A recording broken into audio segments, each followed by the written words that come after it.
Alrighty, welcome to I Screen, You Screen for Movies for Tuesday, August 29th. Fuck it, it's a raw feed. We're doing it live. I'm Danny, and today I have a welcoming gamer guest himself. Actually, not that major, but let's just say sorry. Uh, I don't know. I'm so bad doing these intros. What I'm trying to say is I have a welcoming guest because I have this movie to talk about, but I could not do this review without the PlayStation fanatic himself. This is my good buddy of mine, Bart. Welcome to the show. Thank you so much for having me, man. It's actually quite the honor you chose me out of all the PlayStation fans in the world to help you along this Gran Turismo review. But for real, thank you so much for having me. Of course, man. I've been buzzed on Gran Turismo when the first looks of the movie dropped, and I was very skeptic going to this film before that because just to educate us real quick and to the listeners, Gran Turismo is one of those franchises from PlayStation that doesn't have any story or characters. You're basically the driver as a central character in a racing simulation games. So it's always been that since like the first PlayStation came around, if I'm not mistaken, correct? Yep. Okay, so that's what the series is all about. So when they incorporated this true story of Gran Turismo on Yane Martinborough, if I said that name right, I hope I did. That's what the whole element is all about, and it's very interesting. So when we got the looks of this movie back in like May, it's and I know we had a little sneak of it around January, but the trailer came out. I thought it looked really good. I really thought it looks just a good part of this film already that's starting to get good. And directed by Nail Blupkamp. My God, I just can't wait to get this guy. But without further ado, let's dive into this full review. And also, we're gonna also get into PlayStation production stuff, also with some news going on. And also, we're gonna discuss the inevitable bad news of one movie that got delayed. But let's save all that energy going and let's get started on Gran Turismo. So, Bart, you are the guest. So tell us what you think of Gran Turismo. Full stop. I loved it. I was kind of like you when I first heard them they were doing a Gran Turismo movie. I was like, really? Like, what? Because when you play the game, there is really no story. There are some characters for sure, like Luca's at the cafe, Sarah's giving you tips and tricks, but there's not really like a central narrative. So I was really like, what the hell is going on? And then they announced it's going to be based on the true story. Jan Martinborough, who like GT Academy, who participated in the GT Academy, which for anyone who doesn't know was a competition back in like the PS3 era. So that was like 2009 to 2016 ish. And Jan Martinborough was one of the contestants. He won his season, and he got to become an actual real life race car driver, which is this conceptually is insane. Like some kid who played video games really well actually translated his skills onto real life, which is incredible.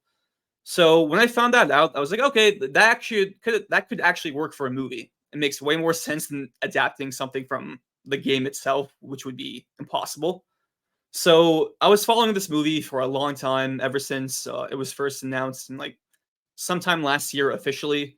What's funny is that kind of a tangent, but back in 2013, they announced that they were doing a Gran Turismo movie, and they were going to base it on the same story of Jan Martinborough. But that version fell apart, and then 10 years later, it finally happened, and I got to see. I've seen the movie twice now, and the So first did you time, see did you see it in the early screenings of the movie, like when it yes, came out? Okay. So it did got delayed from the August 11th because of the strike going on, and then Sony decided to play this in limited screenings through weekends to spread word of mouth, yeah. which I don't think it helps sometimes because it's not enough awareness when they have to market this movie as well through viral marketing. Actors can't promote their films during on strikes, so that kind of tips the film. But I think regardless, the word of mouth is really good, and I think it's going to strive well to hopefully keep up with the box office for weeks to come. So yeah, so you did see it on the premiere and the early screening. So I'll go on. Yeah, so what's incredible about this, like for both my showings, the whole theater clapped and cheered at two specific parts, one near the end and at the very end. I was like, oh wow, so like this movie is a total crowd pleaser. And like I can see why, because like the movie, while like the racing scenes are extremely well shot, Neil Blomkamp, he knows how to direct the movie. It's all practical, barely any CG, like full on speed. It's like how would I describe the racing scenes in this movie, but the movie has a really nice heart to it and like a really great message. It's like just believe in yourself, man. You can really achieve anything if you just believe in yourself. And that really struck me. Like there's an amazing scene near the end with Jan and his dad that kind of brought me teary-eyed. Another scene brought me teary-eyed as well, but I'll save that for later. So Gran Turismo I thought was really an accomplishment. Like not only it is a great video game movie, I would argue that it's a great movie just in general. So I really loved it. I really loved it too. So that's the best part, like you said. It's great movie for like movie itself than just a video game. Now, I just want to ask this question. Is this more like a video game film or just a film based on a true story? Because it's also called Gran Turismo based on a true story. To Yeah. give the audience his idea that this is actually a true story than the video game, what do you prefer to view this movie as, like a video game adaptation or just a film based on a true story? It's so hard because like I feel like Sony kind of wants to market it as like a video game adaptation, but at the same time they're kind of playing it both ways, and I can see why they're doing that because it is factually based on the true story. Like Jan Mardenborough was a real person, his dad was actually a soccer player, and all that. But I think the movie does a good job as well as like paying homage and respect to the game in various different ways. But yeah, it is funny because it's both a video game adaptation and also a true story. And if I like gun to my head, I would probably say it's probably more based on a true story type of movie because like Uncharted, Last of Us, Twisted Metal, those are clear video game adaptations. And I would I think this is like the first. Correct me if I'm wrong. Like the first esports movie in a way. Well, it's a gamer turned racer, so it's only in the first half and then the rest is all about racing. I don't know. I don't think the esports aspect would count. But That's I true. mean, if this was a whole esports thing of a movie, I mean, hey, if they can imagine and picture all this action and like into esports cinematography, that be an esports movie for what I think of. But I think this really fits as a adaptation to the homage to the games and but also mostly to the true story of Yane Martinborough. I think that fits more of an adaptation to the video game. So I love this movie a lot. Crowd pleasing. You mentioned this. And the audiences on my end were clapping too.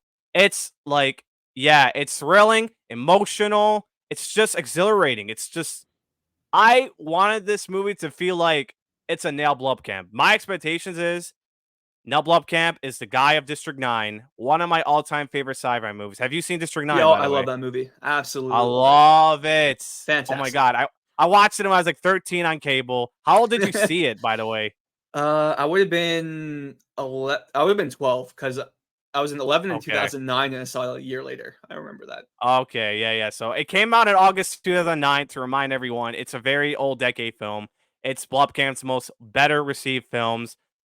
Elysium and Chappie were downgraded, but for some reason I love Chappie more than Elysium. Oh, really? But District Interesting. 9, yeah, yeah, I love Chappie more because of the creativity. But I understand there was a lot of hate to this movie, and Elysium, it's a little disappointing.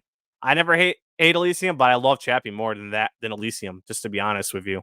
Oh, okay. So, I never seen Elysium or Chappie, so I need to get on that oh, because you haven't? Okay. no, because District 9 was so good. And then when I heard like Elysium and Chappie, were like, I was like, I don't want to be disappointed by Blomkamp because like I love Yeah, District 9 so so much.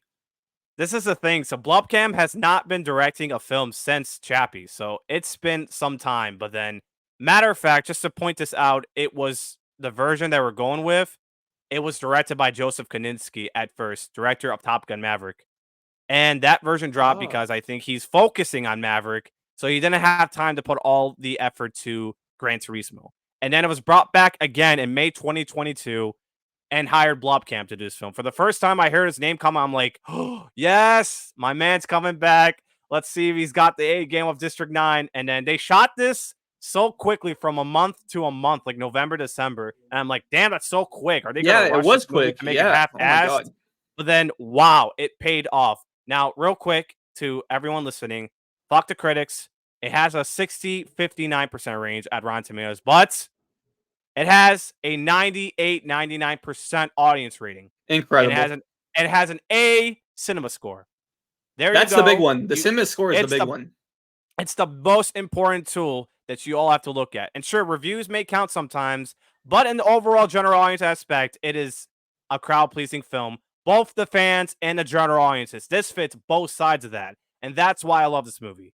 It did all of that and all that aspect. Sure, if you're a gamer and going to Gran Turismo as a fan, you're gonna notice the Humberich series. There's even some Easter egg sound effects to this movie. Yeah. So let's say for those that own a PlayStation 5, if you do recognize the sound effects, it's not a spoiler, but this is just a heads up. If you have a PlayStation 5, you might as well pay attention to the sounds. Trust me. And maybe some part of the game too, of course, but you're gonna just feel like you love as a fan, you're gonna love this film even more. But as a general audience who's not a gamer or not know Gran Turismo, you're still gonna enjoy it too because it has the nail Blubcam stuff. Now, the emotional, the storytelling, it's all there. District 9 has that way before, and this is Blubcam's best since then. Now, I'm not saying Gran Turismo is better than District 9. I don't think it's perfect. No. But I do want to ask, what is the issue you had with this movie? I was thinking about this a few days ago actually, because like I was really high in the movie, so I feel like most of my negatives would be like nitpicks, I would say. But I did want a little bit more from the Danny Moore character played by Orlando Bloom, and he's the guy who organizes the whole GT Academy and his idea. I kind of wanted more of like a motivation on like why he would do such a thing. Because it's like the first scene you see of him, I don't want to spoil it, but he already has the idea in motion. So I really wanted a little bit more backstory on him, as like why would you create this GT Academy? What motivated you to create this GT Academy? So maybe a little bit more fleshed out there. There are a few this not a lot, but there are a few lines I was like, okay, this is like not I wouldn't say cringy, but it's like all right, this is kind of generic, but Yeah, yeah. I feel like some of the lines were like, okay, whatever. yeah, But I think it's very like a Hollywood exec what he thinks of a gamer. You know, it's like they put out some gamer terms in there. It's like I don't really think this fits the scene right here. yeah, But yeah. other than that, that's really my only two glaring negatives because everything else I thought was totally inoffensive and pretty good. Yeah, I agree. I agree. So yeah, I guess the dialogue, a few dialogue lines. It's not the whole movie, at least, but No, just a couple. At least in the first act, it probably had some cringe moments. But then I think the second act, things got better. yeah. I think it turns around and it just really outdid for the audiences to be sold on this movie. So for the critics, they don't take that lightly. But I think the audiences like me, you, and I, and the gamers, of course, will adore this for sure. Oh, for sure. I'm kind of shocked that And the critic score was that low. I thought it would be like at least I like a expected 70, it to be 75. honest. It's the same score as like what the Super Mario Brothers movie had. It's in the 59s right now, but audiences love it. It has the same cinema score. And that's the Okay. second video game film to have that score and the same love. So it's very interesting. But it's to be expected. It's not as like a big numbered earner box office as Mario, but it's different. But it's gonna work its way to it, and it's just gonna have all the legs if it keeps the momentum up. So you did mention Orlando Bloom. I think we should touch on the acting. The acting is superb in this Oh movie yeah. pretty well. It's great. Let's start on Stranger Things himself, David Harbour. What do you think of him in the movie? He kind of like stole the movie for me, man. Like every scene he had, he was so captivating. I just like want to listen to like my eyes were always glued on him because like he's witty, he's sarcastic, but I really like his growth as a character as well because he starts out as like not really believing in this GT Academy idea as like all right, this is kind of ridiculous, but then he starts to believe in Yon, and then you learn more of his backstory. And there's like a great scene right before the third act between him and Yon that like kind of brought me teary eyed as well. So David Harbour is just a fantastic actor, obviously, but the character of Jack Salter, I really thought was well written. As like he Uh, had like a perfect arc. He really had like a perfect character arc. he was great. I loved. He was like the MVP of this movie for sure. I thought everything of his acting and the characterization is like the best part of also besides Ian Martinborough. I feel like Orlando Bloom, yeah, Orlando Bloom was good, did a good job, but the characterization wasn't there enough with for what the purpose was. So that's my 2 cent on Orlando Bloom, but he still did a good job regardless. I thought he did good. Yeah. Archie. How do you pronounce his name? He plays Archie Madakwe. Archie Mardakwe. Yes. Okay, so he plays the Yan Martinborough himself, the GT racer, gamer, former gamer to a race car driver himself. I thought he shined a lot in this movie for sure. His character grew and grew and grew. Man, everything on that man was right there. No one knows him well, but he did a great job interpreting that character. And speaking of that, Yan Marumbo himself was part of the production of this movie as a Yeah, stunt double. that was So the very interesting. yeah, the behind the scenes of this movie is incredible because like there were at least some like videos here and there, and like the way they shot this film was amazing. Like there's a because they couldn't fit like a stunt driver and the actor in the same car, so the stunt driver sometimes when they couldn't like be right beside him and controlling the wheel, they literally planted him on top of the car. So you have the stunt driver driving on top of the car while the actor is inside the car, like acting and reacting to the speed. But it's legit, it's real speed. Jan is actually feeling that G-force and Yeah. going God. 150 miles per hour. It's just like that's it. And that's one thing I really like about this movie too is that racing looks so much easier on screen than it does real life. Because I just look at it, oh, you're just driving a car like going laps in circles. It can't be that hard. But Yeah, like there's no you're way there's no way he went through a series of training because, for example, for Top Gun, a lot of the actors that were pilots have to train so hard for this movie because Tom Cruise wanted it realistic. But in Gran Turismo, they made it like less expensive. So you add a stunt double like Yan Marlboro himself in real life, who did all the racing and shit. I mean, that's one way to save money, and that's one way to save accidents too. Because oh yeah. it's oh my god, imagine that. It was just wow. So that all other than that, the Archimadawe was amazing. Did a Oh good yeah. job. I really Um, liked he started off like geeky and kind of nerdy at the beginning and then he slowly builds his confidence throughout the movie and like yeah, he really shined, man. Like Archie, like I can't wait to see him more stuff in the future cuz the only thing I was familiar with him is he plays a character in Midsummer, which was that A24 yeah. I horror was gonna movie. say I researched that guy. He did play it. He did start in like Midsummer with Florence Pugh on with her. Yeah, that was the only thing I So knew him from and like his character definitely ends in a different place than Gran Turismo. That's for oh sure. yeah, obviously.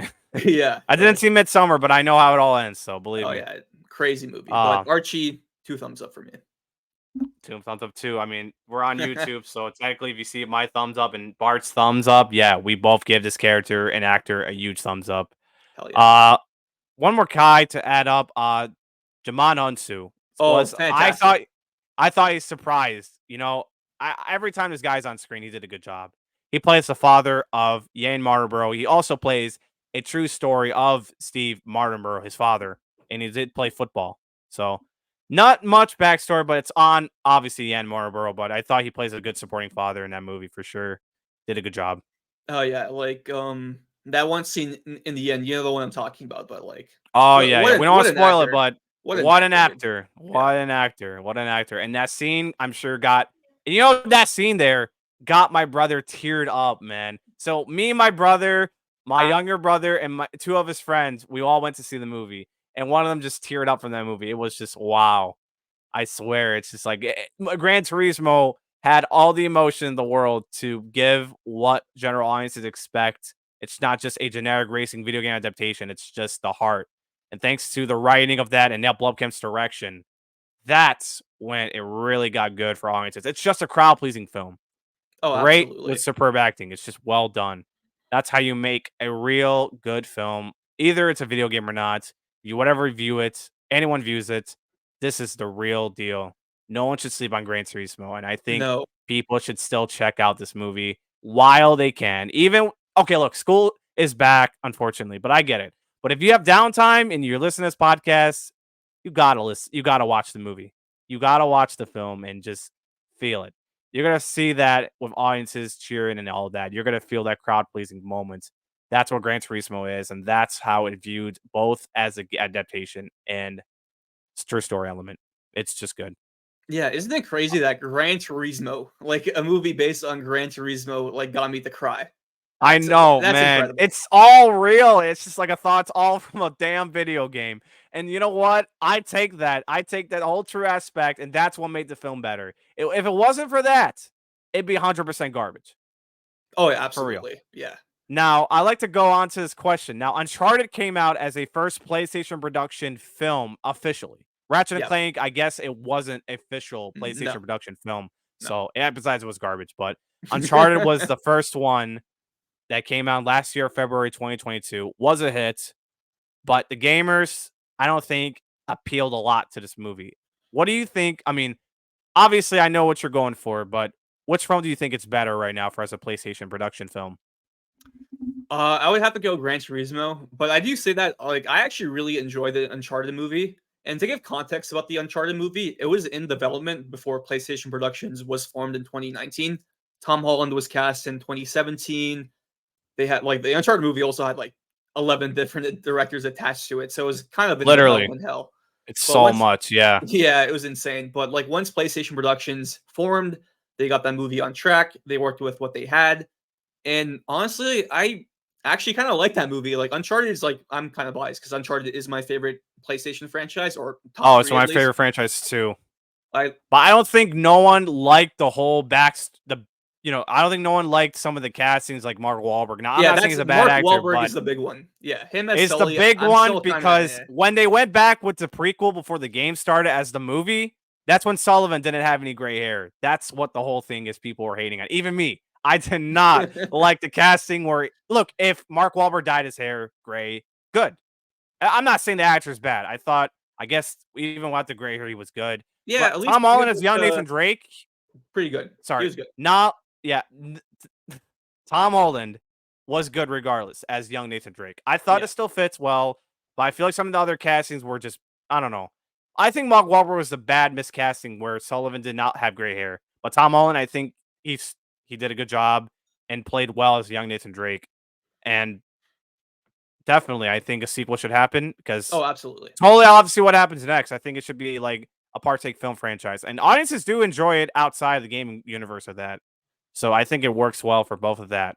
Oh, for sure. So And with PlayStation production, Yeah, go with ahead. PlayStation Productions like actually being a thing, they have a track record. I'm pretty sure they're gonna learn their lessons from Uncharted, the first film, and fix that for the sequel. Because now you have like Assad Kizilbash there, Carter Swan there to oversee the whole thing.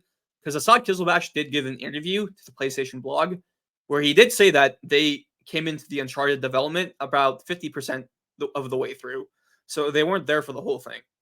So if for the Uncharted sequel, if they're there for the whole thing, I'm pretty sure it's going to be way better than the first one, and I can't wait. We get like Oh, for sure. Tom Holland growing into the role of Nathan Drake, Mark Wahlberg hopefully looking like Sully this time properly throughout With the entire gray hair, movie. yeah. Gray Uh-huh. hair, stash, cigar, Magnum, everything. So I'm pretty excited for that movie. They should add Elena Fisher too. Why the Oh, fuck not? absolutely. I'm positive she has to be in that movie. She'll have to be in the sequel for sure, no Yeah. doubt. Scratch Chloe Fraser, just get Elena Fisher in this movie, and it's better. Yeah. All right, well, I totally think Gran Turismo is better. Just to answer that question, back to what we're talking about, it's better than Uncharted at the moment, at least. I did enjoy Uncharted, just as a gamer expectation, it just wasn't the best. But Gran Turismo filled that. True story, gaming aspects, Easter eggs, it just had that. So, and directed by Bob Kim, he outsold this film pretty well. Oh, absolutely. Yeah, like the All fact right, that Gran Turismo made me cry and Uncharted didn't. I was like, okay, Gran Turismo is definitely a better movie. Like, I agree. yeah. Oh yeah. So I guess is there anything of the movie that you wanted to talk on before we get to like the little favor news going on with PlayStation Productions so far? Any Gran Uh, Turismo we really want to touch base on before we move on to the next topic? I'll do three quick fire things. First, as you said before, they pay great homage to the game, tons of Easter eggs and cute little references. I won't spoil one right now, but once we're done recording, I'll tell you because I found this out in my second viewing. I was like, oh shit, that's actually really cool. Number two, I think the audio design in this movie is incredible. Like not just like this cute sound effects, but the Oh actual yeah. sound of the racing, the speed. You really get immersed in those scenes. So like the audio design, like I don't really watch. I like movies, but I don't watch a ton of movies. So like my naive take was like, yo, if this doesn't get nominated for best sound design for the Oscars, that's a sham. Stuff Well, like that. I doubt it because Yeah. other films are having huge contenders, but Oppenheimer is one of the big Oh, contenders, Oppenheimer's gonna and win. Yeah. It's gonna win a lot of that, I'm sure. Yeah. But I think video game films don't tend to be viewed as Oscars. That's why most of the time it wouldn't No. work. But yeah, it'd be a shame like that. I agree with that. Yeah, so Go. audio design was impeccable, and that's yeah, I guess that's pretty much it. You just watch this movie. If you're listening to this podcast, please watch Gran Turismo in the You're gonna theaters. It's love definitely it. worth it. You're gonna love it. Watch this before you go back to full school and see Gran Turismo. You're gonna love it. Otherwise, if you got some downtime next fall, around the fall, forget about the Equalizer, forget about the Nun 2, forget about the Expandables, forget about the Saw Patrol movies, and forget about the creator. Just see Gran Turismo. It's gonna hopefully play around September, and it'll probably be on like digital October. I feel Yeah, like and I actually do want to ask you about that because, like, correct me if I'm wrong, but it feels like Sony plays their movies in theaters for a lot longer than the they other should. If Sony studios. just dropped this out of nowhere to drop this on digital in September, it's a Nah, fucking disgrace. I yeah, hope not. I because swear. yeah, Sony doesn't have their own streaming service, so like I feel like because Uncharted was in theaters for like 2 3 months. I feel like that's part of the reason why it made 400 million at the box office. But if they let Gran Turismo stay in the theaters for like another 2 3 months, give it like a proper pre-COVID theatrical run, and with a good word of mouth, because the movie, I think the production budget before print and advertising was only 60 million, which is Yeah, not it's actually cost 60 million, so it's gonna yeah make its money back easily if the legs are keeping up. It was almost like 100 million, but everything makes sense. If they did like a lot of training for this movie and everything with Archie Ari Madowik Archie. doing Archie Madowik doing all the training, it would have doubled the budget a lot because that Yeah, looked like it would take a lot of time. But so it looks like they got it done and it costed 60 million to make. But also again, I want to go back to the marketing advertisements. The strike's been going on. It's just the awareness is why I'm like afraid about this movie at yeah, least. Sam. So I'm hoping the word of mouth gets it all. So that's why I'm doing this episode of a review. And I'm gonna share this audiogram as anyone listen to this. You gotta see this damn movie. It's gonna Hell yeah. blow you away. Gamer or not, you're gonna love this movie. Both I think it's great for families too, don't you think? Oh, absolutely. Yeah, there's a ton because I watched it again yesterday with some of my friends for National Cinema Day. It's funny because like I was ordering tickets on Saturday, not knowing it was National Cinema Day the next day, and then I look at like all the theaters were sold. Like most of the good seats were sold out. I was like, what the like are like Gran Turismo fans like I didn't know Toronto had like so many Gran Turismo fans. I'm And in then Michigan, by the way. oh nice. So you're like only a few hours away. Awesome. Oh yeah, yeah. So it wasn't packed for Gran Turismo a lot before the Sunday. The Sunday got crowded for Yeah, sure. Sunday was insane. So Like I it was walked in the insane. theater and it was like packed. I was like, holy shit. But the theater was packed, lots of families, a bunch of different demographics of people, and everyone seemed to love it. So it was awesome. Like So literally anyone can enjoy this movie. That's what I like about this movie. It's so accessible. You don't have to be a gamer. You don't have to care about cars. You don't have to care about you don't even gotta play the games, or you're not gonna be a exactly. PlayStation Yeah, fan. It's the it's whole just point. It's it's the the true heart. story. Yeah, It's called Gran Turismo based on a true story. It's yeah, that simple. So there you all exactly. go. Go see Gran Turismo if you haven't, ladies and gentlemen. It's gonna blow you away. When you have a chance, when you get downtime from school, just go see it. Or if you want to cut class, just go see Gran Turismo. It's only about 2 hours of your time for sure. Yeah, and it All flies right. by. Like the movie's really well paced too. So Oh like yeah, the totally. yeah, perfect. All right. So why don't we go in and talk about one of the PlayStation productions as news? Well, you cover this on your YouTube channel and you are a Twitch streamer as well. So you are the guy why I want to put you on my show for this topic. So I love Jak and Daxter. You and I love Jak and Oh, Daxter. Anyone does not know Jak and Daxter from the PlayStation era. It's getting a film, and it's directed by Ruben Fleischer, director of Uncharted and Venom and Zombieland. And they're going with this live action. And I'm just like, really? So all PlayStation production movies are live actions. Because we got Last of Us, we got Uncharted, we got Twisted Metal.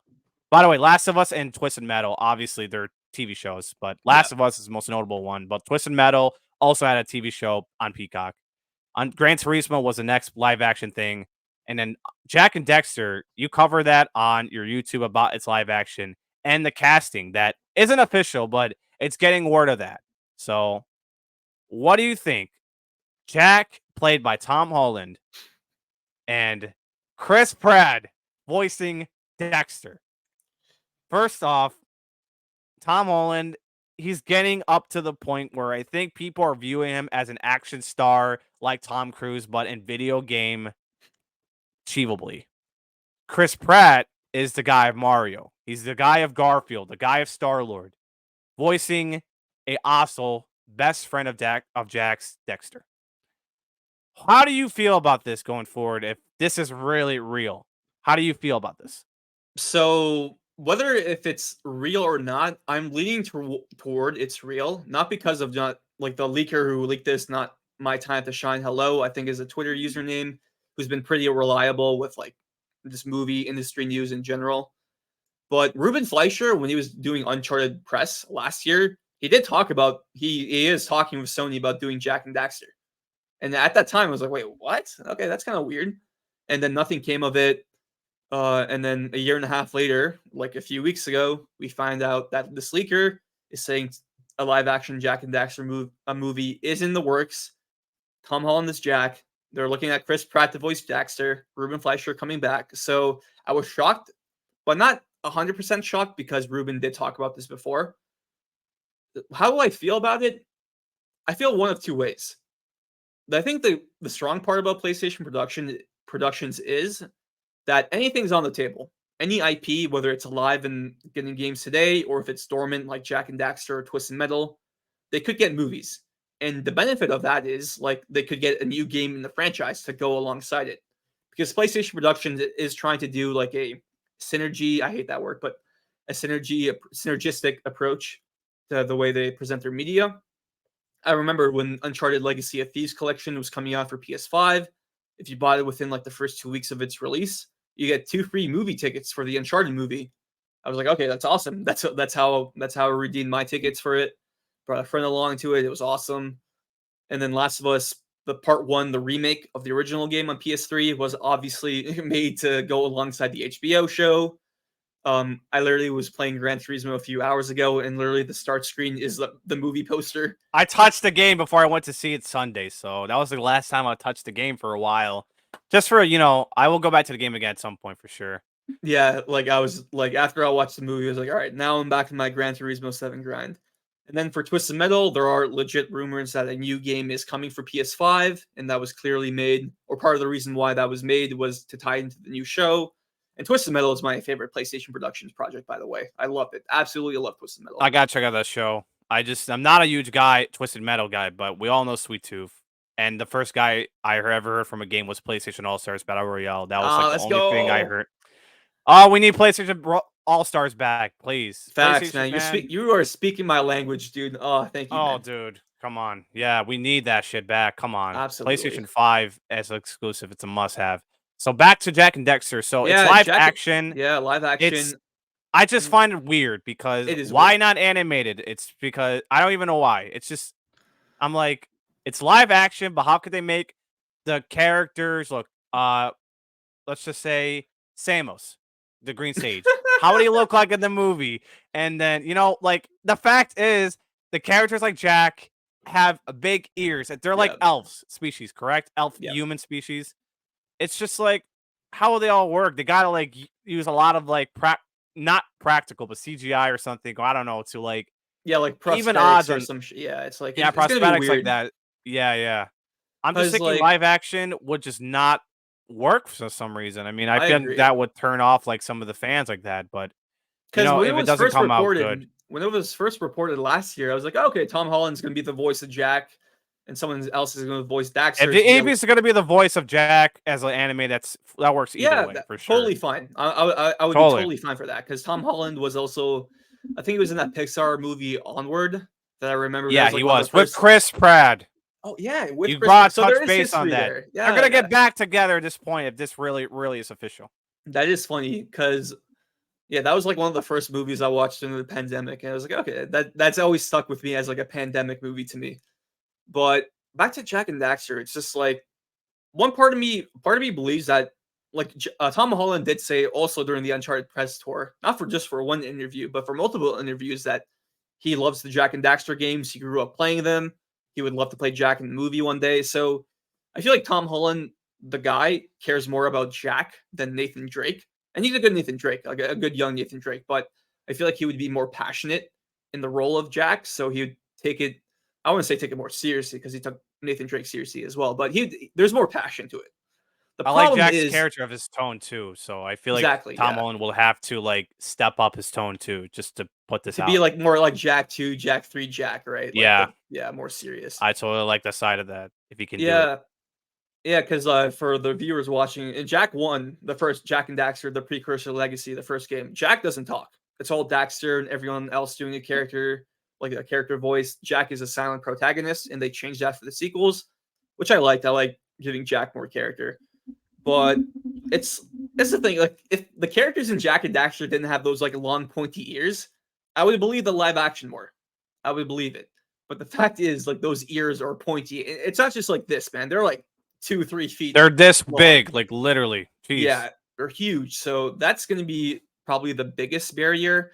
And also seeing Tom Holland like dye his hair and beard like green and yellow will be kind of funny to look in live action as well.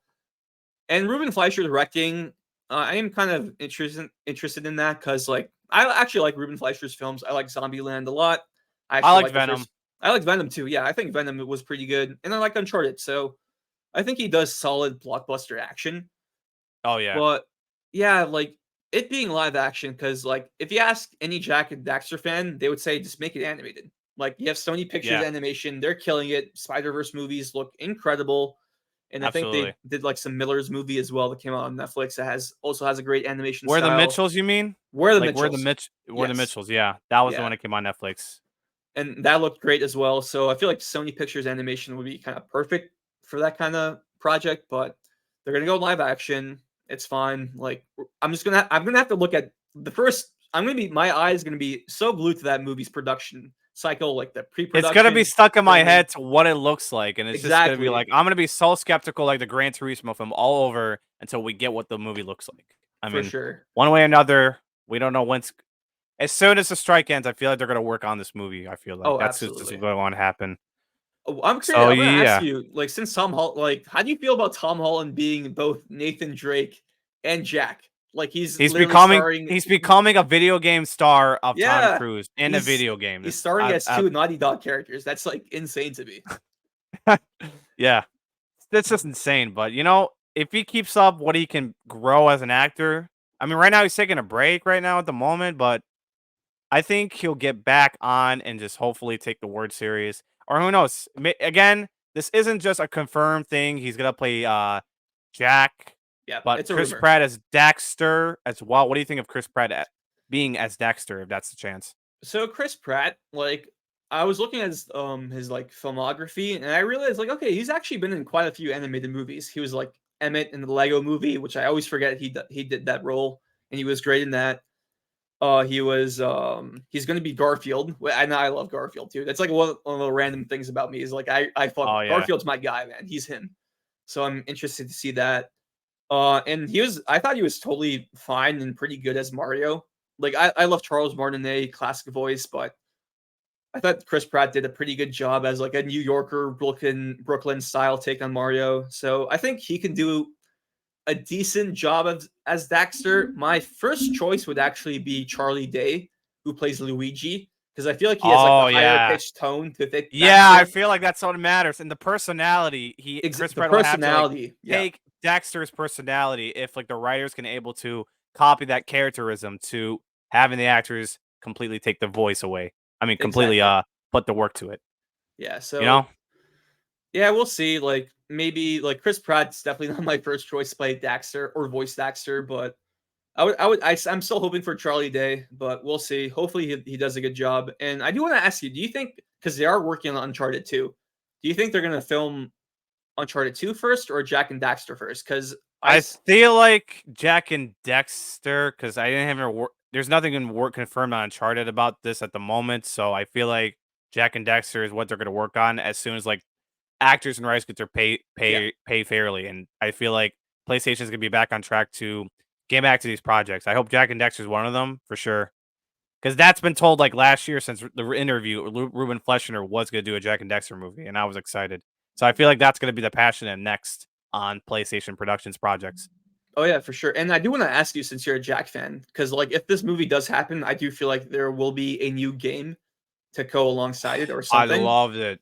I would So, love like, that. do you think it's going to be like a proper Jak 4 or like a remake of the first game or like a remake of the first three That's games? honestly crazy because, like, God of War, for instance, I thought it was the 2018 I thought it was like a complete reboot series, but turns out it's a sequel to God of War 3. Yeah. I feel like that could have been this game to what Jak and Daxter could do. I feel like that would happen, and that would just be something. I'd be like, I like to see what happens after. So the last game, Jak and Daxter: The Lost Frontier, that is a decade-year-old game. Isn't that like a spin-off or something for sure? Or is it a Yeah, sequel? it was like it was developed by another studio. I think it was like High Impact High Games. impact games, Yeah, yeah. RIP. And I think Neil Druckmann actually wrote that game. Fun fact. Hmm, But okay.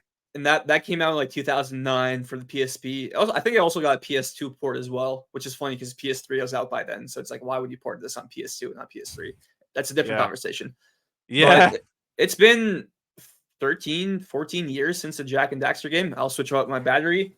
But Okay, yeah, don't worry. it's been I hope for Jak and Daxter fans because they've been clearly desperate for a new title in the franchise. So I I've been really do hope, desperate to. yeah, I hope this movie happens just for the fact that we get a new Jak and Daxter game.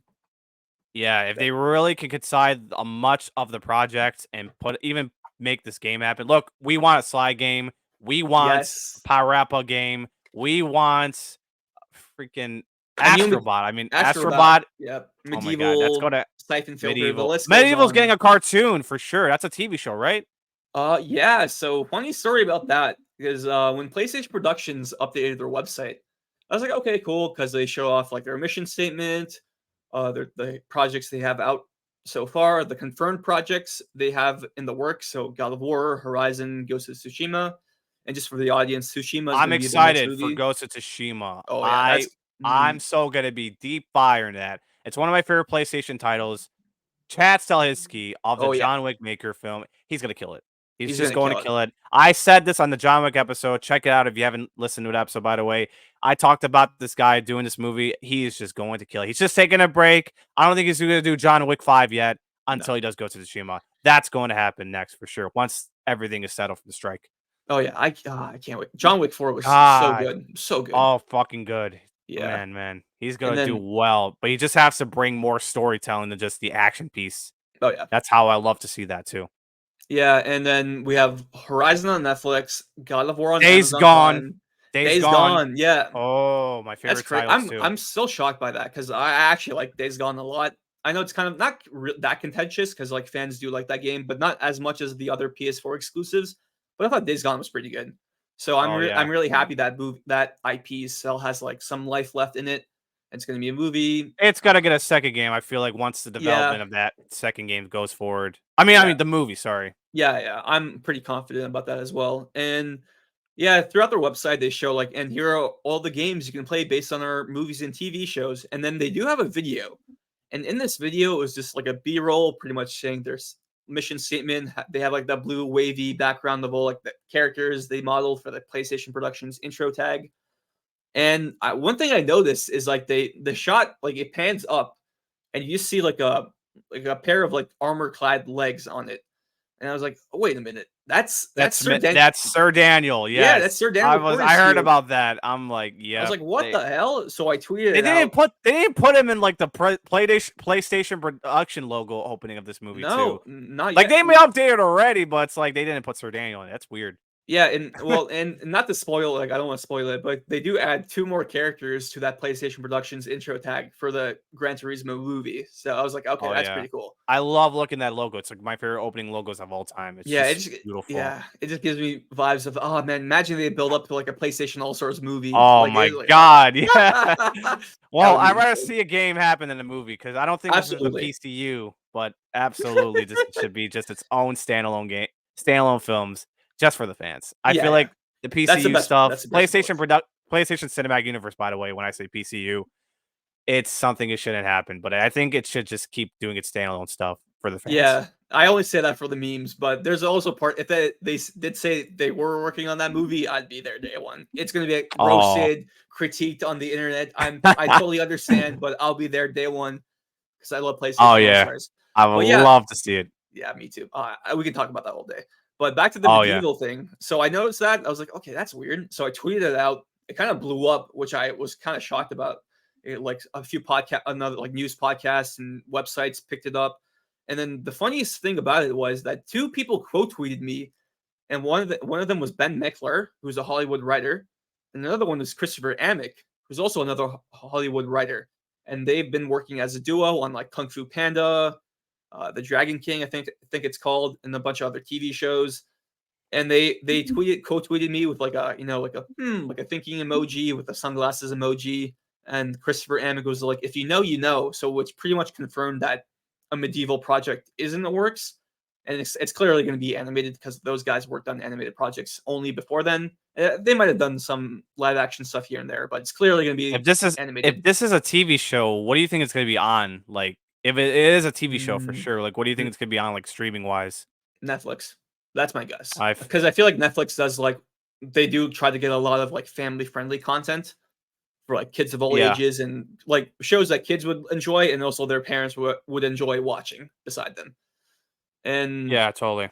yeah, so that's my guess. And I'm like that really warmed my heart because I love the medieval remake on PS4. I bought it day one. I got the platinum I have to get that trophy. game. I have to get that game at some point. I haven't Oh, got it's that yet. At some I think it's point, I will. on PlayStation Plus Extra. It's like part of the I don't use that subscription. premium. I don't even like. Oh, I got. I mean, I will.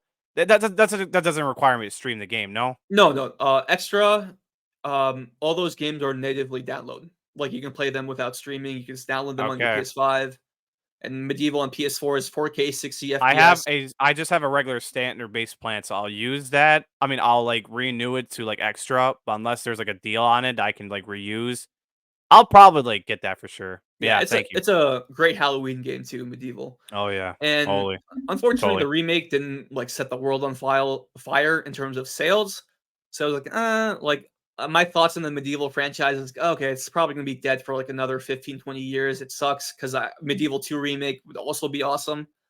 But the fact that they were making this cartoon is made me so happy. It's like, yes, Medieval is alive. Let's go. And that I think that's kind of the beauty of PlayStation Productions is that since every IP is on the table, it seems because clearly they're doing Jak and Daxter, they're doing Gravity Rush, which is also insane. I can't believe Oh yeah, Gravity Gravity Rush. Rush. I'm not into that series either, but Yeah, I'll definitely look into it. and that's another one like Jak and Daxter is like, oh, this should clearly be animated. But in that deadline report, they did say that it was going to be live action. And that was like, okay, like that's gonna be crazy. Oh Seeing man, Gravity Rush in live that's the action. thing I wanted to discuss at that on that whole topic on PlayStation production stuff. It's like everything is going to be live action at this point. They should double down on some of the things they should be wary about just to like make some sense with like Jak and Daxter is going to be live action. Medieval having an animated TV show makes sense. So Absolutely. otherwise, Sly should get an animated yeah, Movie. Yeah. Astrobot. Oh, movie. Astrobot. Sorry, yeah, and yeah, yeah. I mean, yeah, some of the things that were like picture in that video game form should be the same thing to like film or TV show as the same style, not like turning into live action. Because who would like to see Exactly. Sly Yeah. Cooper in like real fur and real terrible design? Fuck that. Fuck that. Yeah. uh, A anyways, Sly Cooper movie with Sony Pictures animation behind it. Oh my god, man. That would be like oh, the best thing ever, dude. And like totally. when I saw like you see in the PlayStation Productions intro tag, you see Ratchet and Clank, you see Sackboy, and I love Sackboy: A Big Adventure. That's like one of my favorite PS5 games. And I gotta. Astrobot. Oh yeah, I have that subscription. I have that on my subscription from like the Oh yeah, PlayStation one of the free itself. games. Yeah, yeah. Yeah, yeah, yeah. I gotta play that soon. Such a But charming I game. do want to cut this real quick because I think we're getting too much of this. But honestly, the Jak and Dexter stuff is all I want to discuss. And the PlayStation productions, they're in the right place right now. So that's good. So they just need to like double down what they're doing. And hopefully, at the end of the day, we PlayStation fans, even the listeners aren't PlayStation fans or watching this or listening to this show, they're going to just be rolling well. So hopefully, we're all looking forward to what PlayStation Productions has in stores. So can't wait. Absolutely. Yeah, they're 4 for 4. Can't wait for the future. All right, so I think it's time to end this episode off before we do, just to give an update on my show because okay, so last week, I just got a text from my buddy of mine, actually one of my guest members of the show, Ak, if you're listening to this episode, Thank you so much for giving me the update. So I was like busy with something and then I didn't check my social media, but he sent me a text that one of my most anticipated movies is delayed. And I'm just fucking losing my shit. It's Dune Part Two has been delayed next year to March 15, 2024. I'm just upset. I've been upset for a few days and been wanting to save this energy, not to scream, not to yell, but like I will say it was my most anticipated film then because of this. So obviously the strike is the reason why a film like this you can't just you need promoting this movie, which makes sense. But the studios are just ignorant right now to paying their actors and writers fairly. So how do you feel about the strike going forward and about Dune's delay? And are you looking forward to Dune Part Two? Were you Yeah, looking? I'm looking forward to Dune. Like, I didn't love it as much as other people did, but I saw the trailer for the sequel. I was like, okay, this looks better. So I will definitely watch it when it comes out. I was planning to watch it out in the fall, like you, but unfortunately, these studios they're too money grabbing, too greedy, and like I think all the WGA and SAG-AFTRA, all they're asking for is like 0.0018% of like the whole company's earning and like to pay for like residuals and all that. It's like it's really not that much money they're asking for. And I think it's totally a fair deal. I'm not sure like the exact thing they're asking for, but like, from everything I've read, it's like, okay, this is really reasonable. Like it's not like they're asking for anything ridiculous. So the fact that these studios and apparently these studios have to like talk to each other as well. It can't just be one studio one by one. If I'm uh remembering correctly, I'm not too sure about that. Yeah, So yeah. yeah, that sucks. And like seeing all these like fall movies get delayed, like shockingly, I was actually pretty interested in Craven the Hunter, and They that was got supposed to yeah, they pushed that back next year. But I yeah. feel like they just couldn't I just feel like they're hiding the bag that this is a bad movie. They just probably need more time. I feel like this is the fact too as well. But I think delaying Yeah. Craven was just a mistake. Like I would see this anyways, regardless. But my point is, this is the last episode I'll do for a while because there's not even good enough movies for me to see. I think I lost interest to Equalizer. I think I lost interest to The Creator. I was not looking forward to October. I mean, Killers of the Flower Moon. I mean, I heard that's going to be interesting, Yeah, but that trailer looked pretty good. there's the Exorcist Believer. There's Oh yeah. the Five Nights at Freddy's movie, which I know it's a video game film, but I don't invest in Five Nights at Freddy's. And then look, I think I'll be back to be doing this show on November when the Hunger Games come out. And I don't know about December. I'm not seeing Aquaman for shit. So who gives a fuck about DCEU's Aquaman at this point? I mean, we're all moving on to Yeah. DCU. So my point is, it the delay of Dune just killed my hype for fall movies. Wow. So to the listeners, I won't be doing the show for a bit long, but I will be back again. So all we can do is keep our fingers crossed before the end of the year that there's a deal settled and they don't have to delay Dune over and over with like so many other films going forward. Because obviously, this is the whole thing. This kind of film needs promotions to have actors go out there and promote the films through interviews and shit. I mean, that's the whole thing with all movies now. If they're not marketed well through act by actors and some studios are not putting effort to marketing these films, the box office is just going to go down pretty bad from last fall. It's just a bad time for like such things where we're going back to COVID times where everything is shut down, but the movie theaters are still alive, but they just need product to where people come out to see it. But if there's less market, like Dune, that was supposed to be the film that would serve a lot of money. That would have been the spice keeping up the theaters inflow. But Dune 2 is the thing I was excited, and Warner Brothers has to crack the trigger and admit the rumor of delaying it to be possible. I'm so upset. It made me not want to do the show for a while. And I'm not gonna let this whole thing drag me down, ladies guys. So it's just gonna be for a while. And I think it's just best for me to like not support just to give the studios a piece of my mind. I'm not gonna see any of those films coming out just to see how bad the marketing place could be without actors promoting their films through interviews and shit. I'm just not gonna see either of those films whatsoever. That's it. Otherwise, that's all I want to discuss on Dune 2's delay. I mean, and my whole show status going forward is just going to be for a while. I won't be back here again. I mean, I wanted to like do some episodes meantime, but retrospectively, I can't. I just don't have the motivation. My show's purpose is just to review these new movies, like Gran Turismo, for instance. And Dune 2 was the film I was highly looking forward. It just got moved.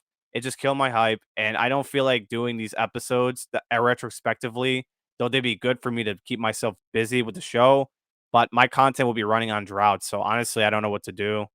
I think the best way I can just either I'll probably think about the creator at this point and probably be back, but either way, I won't be on the show for a minute until, November at least. The Marvels, the Hunger Games prequel. I feel like I'll be on those movies for sure this November.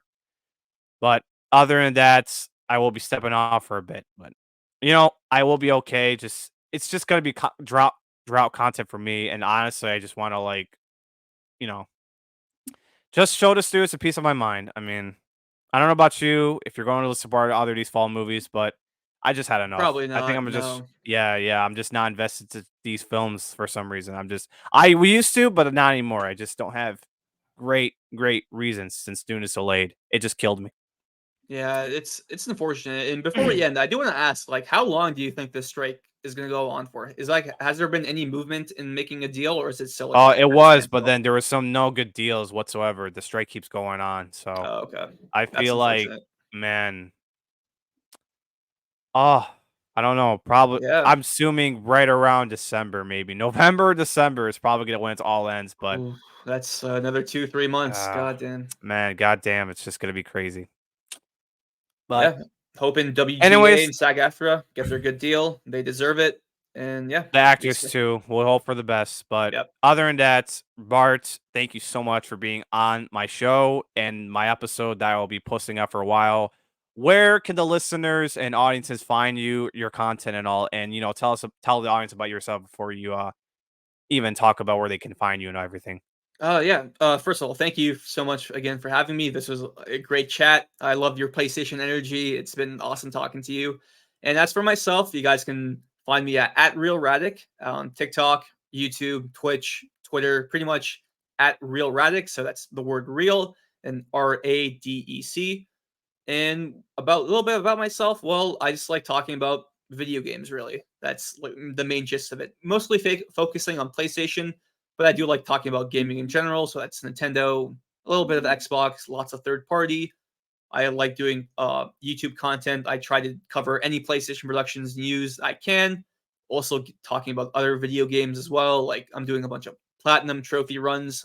Like I'm streaming, not streaming, but like I'm recording myself getting all these trophies in these games, compiling them, editing them, and making like a 10 to 15-minute video of my journey getting the platinum trophy. So that's been fun. I like streaming on Twitch as well from time to time. I am planning on streaming The Last Guardian for the first time because Eco and Shadow of the Colossus are two of my favorite games ever. So I really need to put myself onto that Last Guardian and finally play it. And other than that, yeah, like if you just want random PlayStation content, and I like posting memes here and there, but for serious PlayStation content, find me at Real Radic on any social media platform.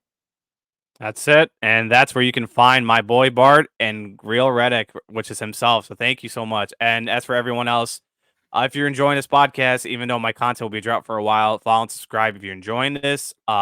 Leave me a 5-star review on Apple if you are enjoying the show. It will help new listeners find my show as well. Follow my social media at Twitter, X, at ISUS4M Pod, and my TikTok, I Screen, U Screen for Movies. Drop content once again, but you can find me on those if you all want to keep check my statuses and everything. I will be posting some audiograms here and then. I haven't been posting them a while, so for this episode, I'll put a lot of audiograms efforts to this before drop content wise. Other than that, my email is available to reach me out at deskamlaji@gmail.com. Share me your thoughts if you did see Gran Turismo and the strike situation with Dune being delayed. And if you're a PlayStation fan, also share with me what you love to say, and I love to like check those emails out, and reach me out at any time, and keep it up, I guess. Oh, I'm just so upset Dune's delayed. Fuck Yeah. Warner Brothers. Fuck the strike. But with that said, I don't think there's anything left to say. Until next time, I'll be screaming you at I screen, you scream. 4 movies. Nailed it.